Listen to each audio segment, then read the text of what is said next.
Young alien princess mocks human soldier. He removes her armor and makes her unable to speak.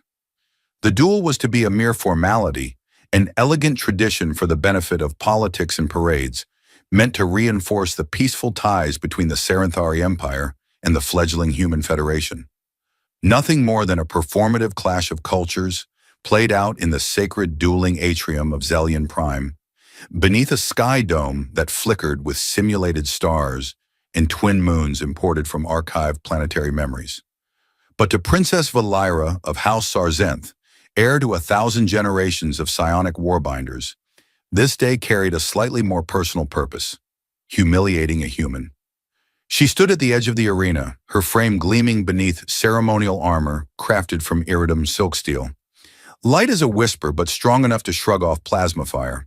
Her long ears, signature of her noble bloodline, peeked from the notches in her helmet, twitching with the suppressed glee of someone about to play a prank on the universe. Her violet eyes, narrowed behind a translucent visor, locked onto her opponent as he was ushered into the ring by two ceremonial guards who looked vaguely ashamed to be doing so. He looked lost. Elias Ward, human soldier. Chosen by lottery, the officials claimed. Unlikely. Chosen by budget constraints and someone's misplaced sense of humor? Much more plausible. He wore standard-issue Earthside tactical armor, gray, bulky, uninspired. It even had a patch on the left breastplate that read, "Property of Dad's old gym bag." As he stepped into the arena, he squinted up at the fake stars above, then gave a polite wave to the crowd. No one waved back. They were too busy trying to understand whether he'd arrived to duel or deliver pizza. Valira tilted her head, then activated her comlink. "Are we absolutely certain this is the correct combatant?" she whispered to her royal adjutant. "Affirmative, Highness," came the reply. There were 3 humans on the list. One's allergic to low-grav environments, the second called in sick with something called spaghetti flu, and that one, a pause. That one showed up. Valira sighed dramatically, letting the sound reverberate through her helmet's vocal processors for added flair. She raised her spear, a long staff of glowing crystalline alloy etched with symbols only 3 remaining scholars could still decipher, and gave Elias a slow, deliberate salute. He blinked, then tried to mimic the gesture with his own short baton, which looked more like something someone found in a janitor's closet and mistook for a weapon. He nearly dropped it halfway through the motion and caught it under one arm like a flailing toddler with a broomstick. The crowd tittered. Valira almost giggled. She couldn't help herself. "Human," she said through the translator field, "do you even know which end of that thing to use?" Ilias gave her a sheepish shrug. "Still figuring that out. Pretty sure it's the shiny end, right?" "Magnificent. This will be over in minutes." "Honestly, that works for me. I skipped breakfast and someone told me your ceremonial food includes roasted star crab. I'm in it for the buffet." Before she could respond, the ceremonial gong sounded, an enormous vibration that rolled through the arena like the growl of a slumbering planet. The match had begun. Valira shot forward, light on her feet. Years of training, muscle memory shaped by gravity wells and moons with uneven pull, kicked in as she twirled her spear and launched into a forward spin meant to both dazzle and disorient. Ilias blinked, then stumbled backwards so fast he tripped over his own heel and landed in a crouch purely by accident, narrowly avoiding her spear's arc by about 2 centimeters. The crowd gasped. Valira narrowed her eyes. Elias looked up from his crouch, helmet now slightly askew. "Did I dodge that? I think I dodged that. I'm going to call that a win." "You fell over your own feet." Strategic stumble. Valira lunged again. This time she aimed lower, testing his balance. He sidestepped, but clumsily. Still, he avoided her. Barely. Every blow she launched came closer to striking true, and yet he kept slipping just out of reach, like a coin down a drain. Sloppy, yet unpredictable. She was trained to duel opponents who knew the rhythm of combat. Elias had no rhythm. He was the musical equivalent of chaos wrapped in bubble wrap. "I read about this in a book once," Elias panted as he dodged another swipe. "It's called jazz fighting. Very avant-garde." "You read?" she said, pausing mid-strike. Mostly menus and troubleshooting guides. A grin twitched beneath her helmet. They circled one another, the sound of their steps echoing across the arena floor. The audience had gone oddly quiet, unsure whether they were witnessing a farce or an extremely advanced psychological strategy. Velera, however, had stopped seeing the moment as a formality. There was something about the way Elias refused to take the fight seriously and yet still remained standing that began to irritate her and intrigue her. "Why do you not attack?" she demanded after another pass ended with nothing but air between them. He shrugged again. "Thought I'd wait until you got tired. You know, wear you down with charm and confusion." She gave a mock sigh. "Truly, your people are masters of war." "Oh no, we're terrible at it. But we do make a mean grilled cheese." Velera was not ready for that. Her laugh, genuine, melodic, and utterly unexpected, escaped her lips before she could contain it. She snapped her jaw shut and immediately looked up into the observation chamber, where several high-ranking nobles looked scandalized. She turned back toward Elias, eyes narrowed. "You're making a mockery of the ceremony." He held up his hands. "Correction. I'm making a mockery of myself. You're doing great." Somewhere in the stands, someone finally started to laugh, and then another, then applause. Not the thunderous applause reserved for a battle well fought, but the slow, uncertain clapping of an audience who didn't know whether they were watching history or comedy, but found themselves entertained either way. Velera spun her spear once more and paused, this time holding it loosely at her side. "You're different," she said softly. "So I've been told." She took a step forward. "And I'm not finished yet." Elias grinned. "Good. I skipped breakfast, but I never miss lunch and a light disarming." The dance resumed, though neither of them quite acknowledged it as such. Velera took the lead again, her form elegant and aggressive, darting with practiced speed and precision. She moved like a storm engineered in a lab, predictable only until it wasn't. Her spear hummed with energy, leaving trails of pale light in the air, slicing invisible patterns into the arena atmosphere. Every movement she made had history behind it: tradition, philosophy, ancestral pride. Elias countered with something considerably less majestic: the power of instinct and mild panic. He ducked as the spear narrowly missed his temple, stumbled into a backwards roll that seemed to surprise even him, then popped up a meter away with both arms out like a street magician who just escaped from a straitjacket. "Ta-da!" he announced. "Are you trying to make me angry?" Velera asked, circling him. Her voice was steady, but her ears, those long, expressive Saranthari features, twitched in agitation. Elias pointed at himself. "Anger? No, no, no. I'm aiming for endearingly frustrating. Big difference. You're succeeding at one of those." "Progress," he said brightly, then barely ducked under another lunge. There was no mistaking it now.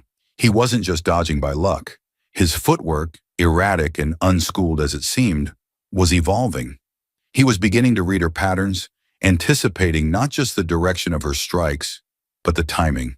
Not perfectly, not with finesse, but enough to stay out of real danger. And more importantly, he was doing so without ever lifting his baton, which made her suspicious.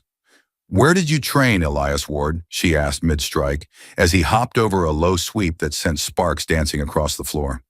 "Technically, a place called Camp Polaris, but my real education came from a holosim called Street Samurai Cats 3. Lot of dodging, not much dignity." She spun, feinted, then jabbed with the blunt end of her spear. He twisted to avoid it and countered, not with a strike, but by lightly tapping her elbow with his baton. She felt the nudge, harmless, and yet deliberate. It threw her off balance. "Cats, you said?" she asked, breath slightly faster now.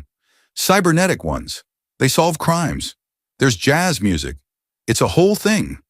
The duel had become a spectacle not for its brutality, but for its absurdity. The audience, composed of diplomats, scholars, and soldiers from over 17 star systems, was entirely captivated.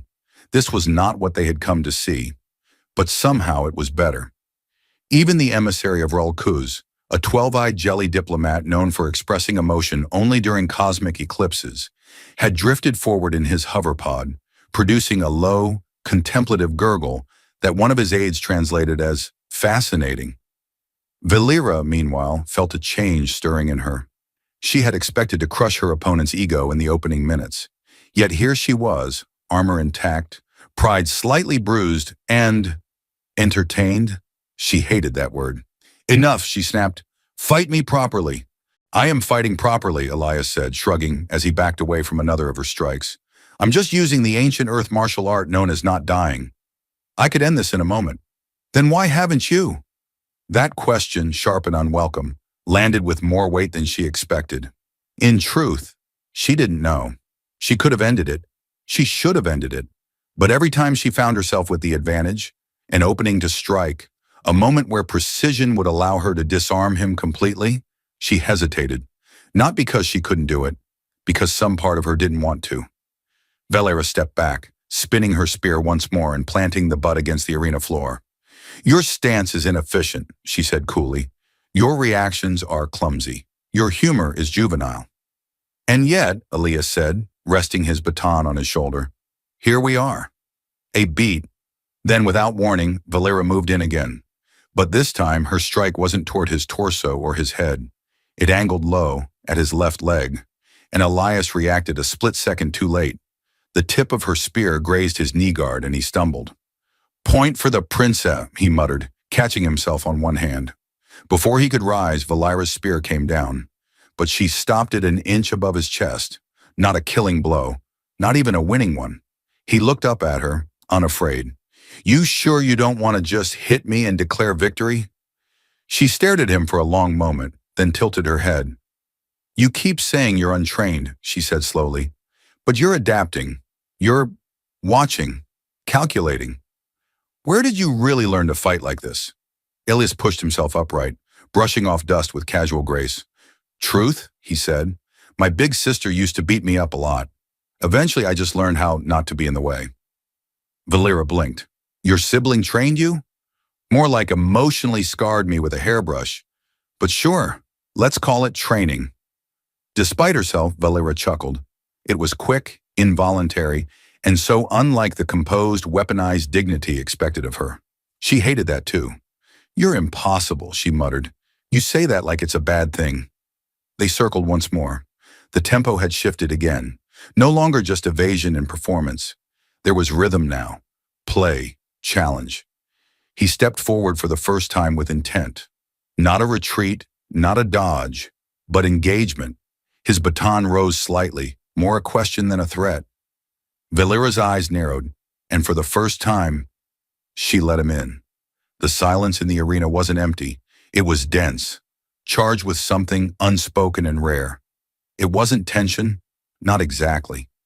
It was that fragile moment when the air itself pauses, waiting to see what will happen next.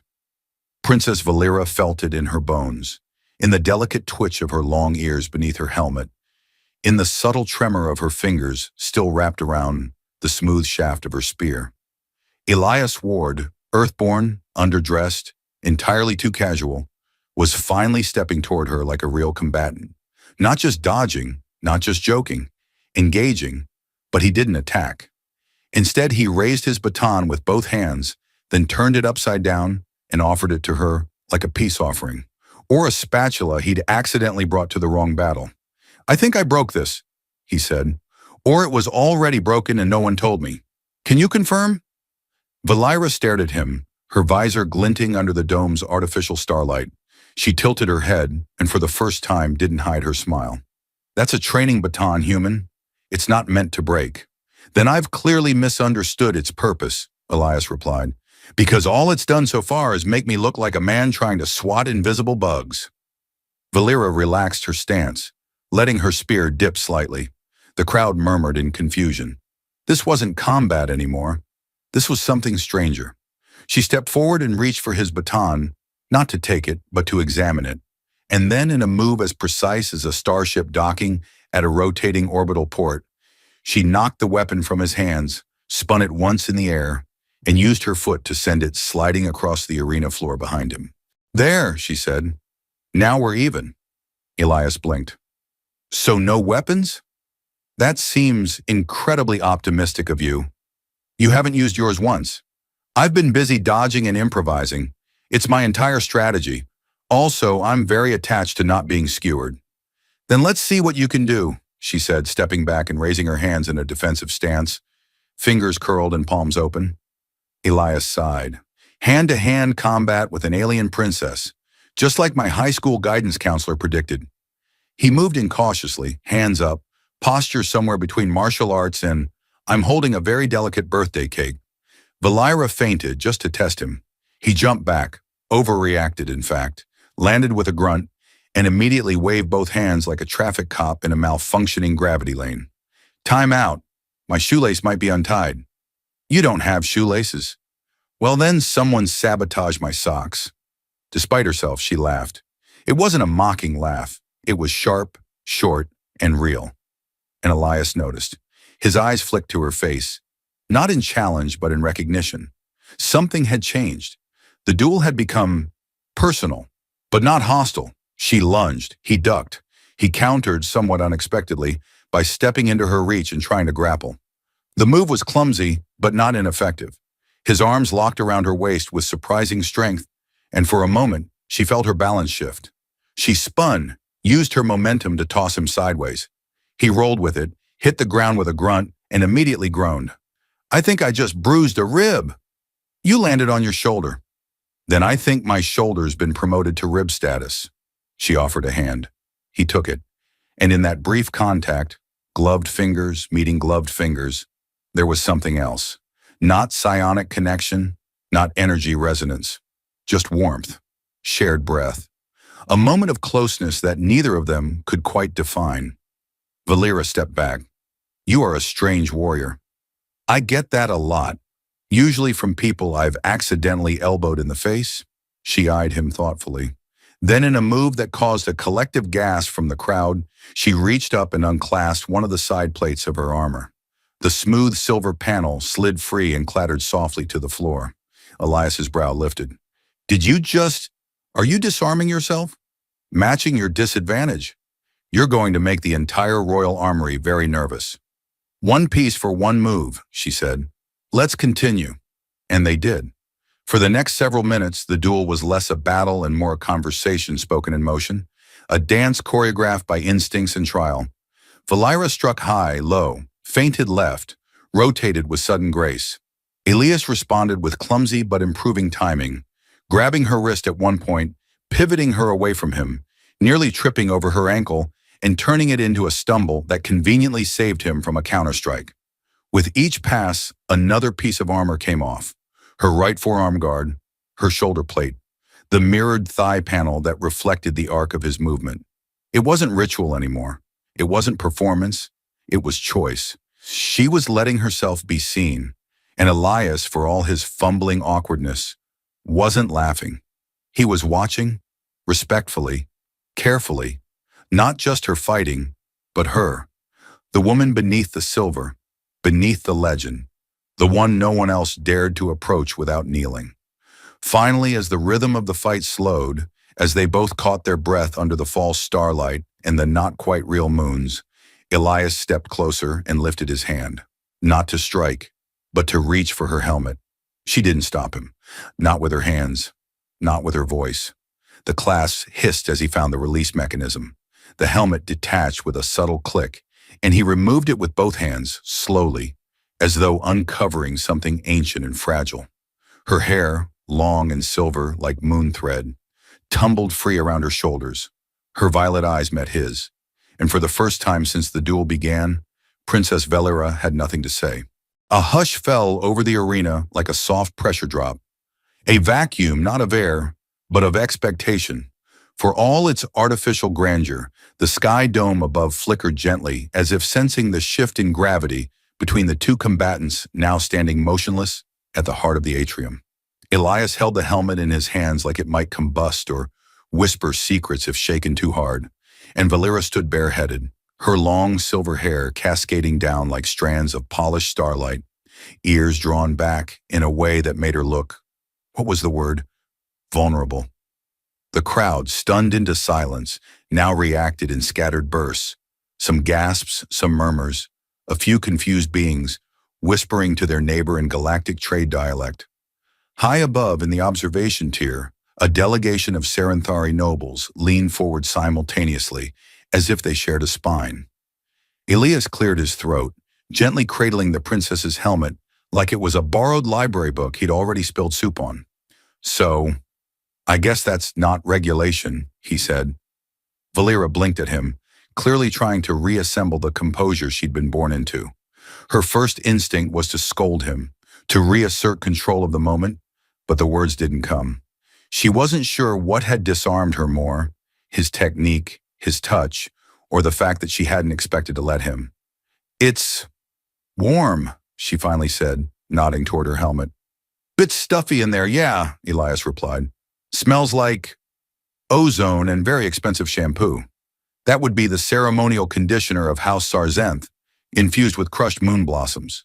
I usually go with something called citrus avalanche. Yours is classier." For a beat, neither moved. The standoff had dissolved into something quieter, more delicate. The match technically continued, yet no one, least of all the two in the ring, felt like fighting. A loud cough sounded from somewhere in the observation box, followed by the unmistakable buzz of an irritated comlink. "Highness," came the voice of her adjutant, filtered through a secure frequency only she could hear. "You are currently exposed." Valera touched the side of her head reflexively, now helmetless, as if just realizing her royal image was unshielded. "Yes, thank you, Tharn. You are also smiling, Highness." She instinctively wiped the expression from her face, but it was too late. Elias had already seen it. He offered the helmet back. 2 hands, no sudden movements, like someone offering a feral cat a snack. "You want this back?" Valera hesitated, then reached out and gently closed his fingers over it. "Keep it. Consider it a trophy." He looked down at the object. "Neat. First alien duel, first alien helmet. Collecting achievements like it's a video game." "A what?" "Oh, never mind. Earth thing. Simulated realities. Bad graphics, great storytelling." She raised an eyebrow. "Like the Galactic Archives?" He winced. "Only if the Galactic Archives included giant mushroom people who taught you kung fu in level 3. There was a distant snort of laughter from the audience, picked up by the ambient mics. Someone had been listening closely.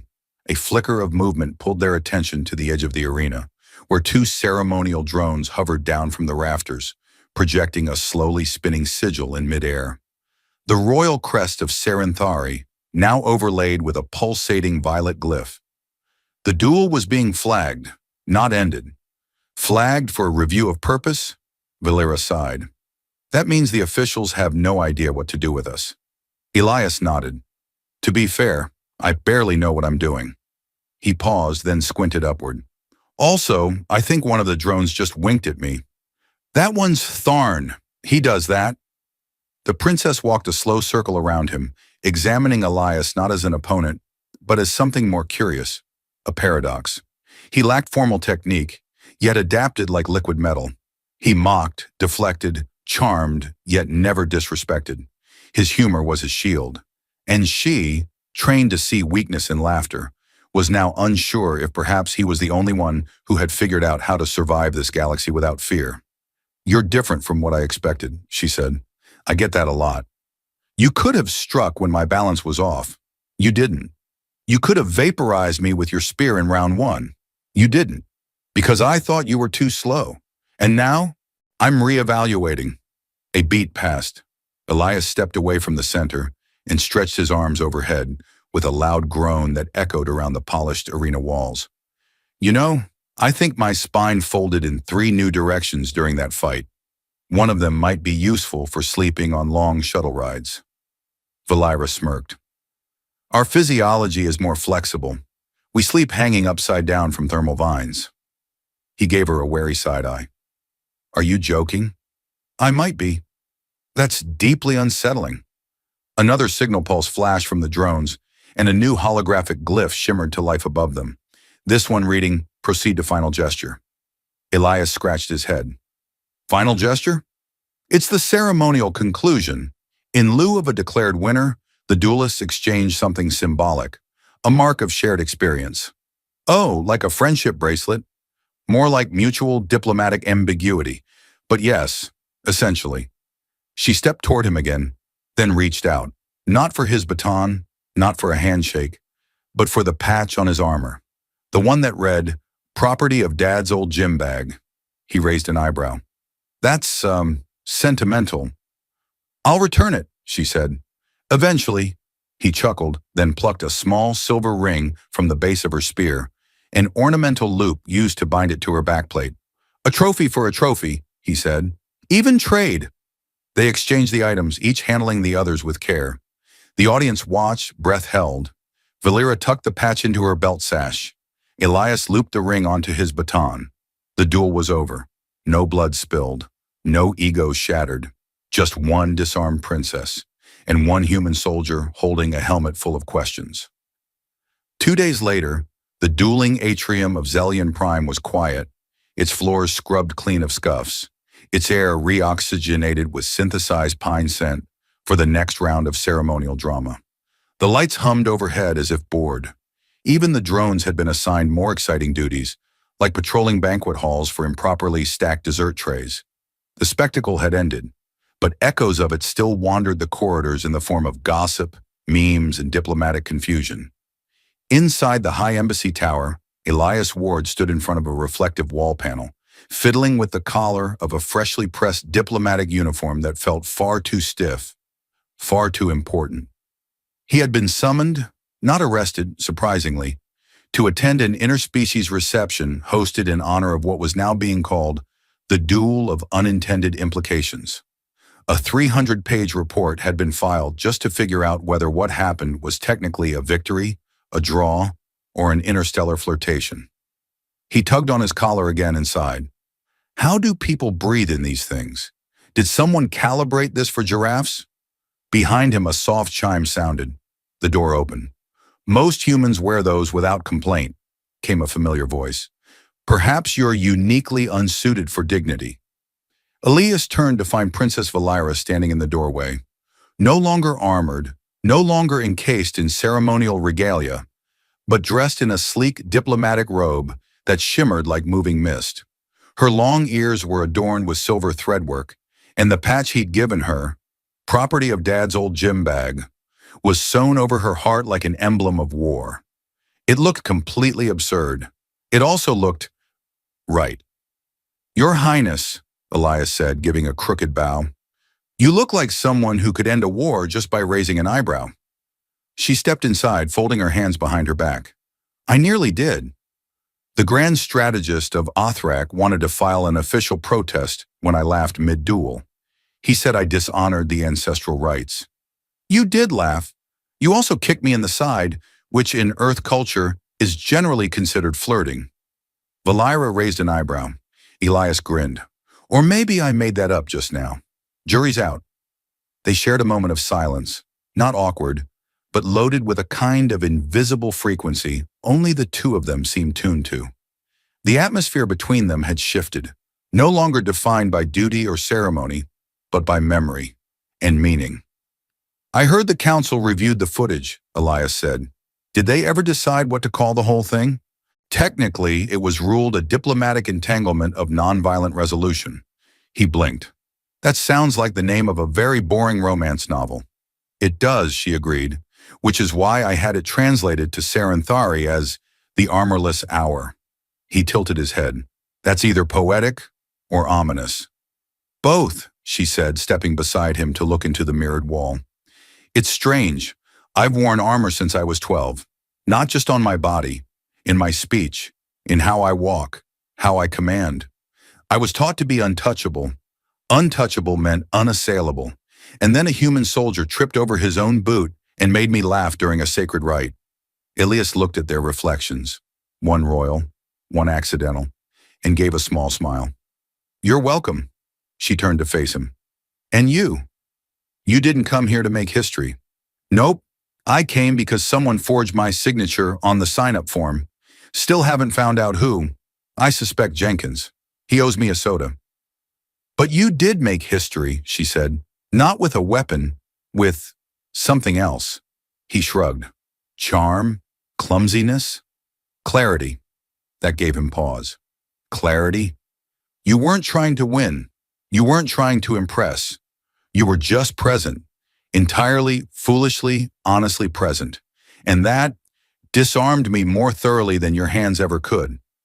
He glanced down at her, then back into the mirror. I think I liked the person I was in that arena, he said. She nodded. So did I. Another soft chime echoed through the suite, an announcement that the reception was beginning. Somewhere beneath them, a diplomatic chorus of wine glasses and awkward small talk had commenced. Valera stepped back and extended a hand. Shall we go confuse the galaxy together? Elias grinned and took her hand. Lead the way, Princess Moonhair. She squinted. Please never call me that again. Deal. They exited the room together, not as combatants, not as diplomats, but as something new. Companions forged in ceremony and surprise. As they walked the long hall toward the reception chamber, they passed a holographic mural being updated in real time.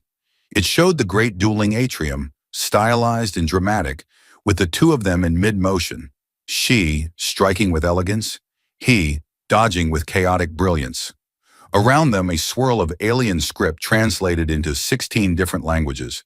Beneath the image, the official caption read, "No armor, no victory, just understanding."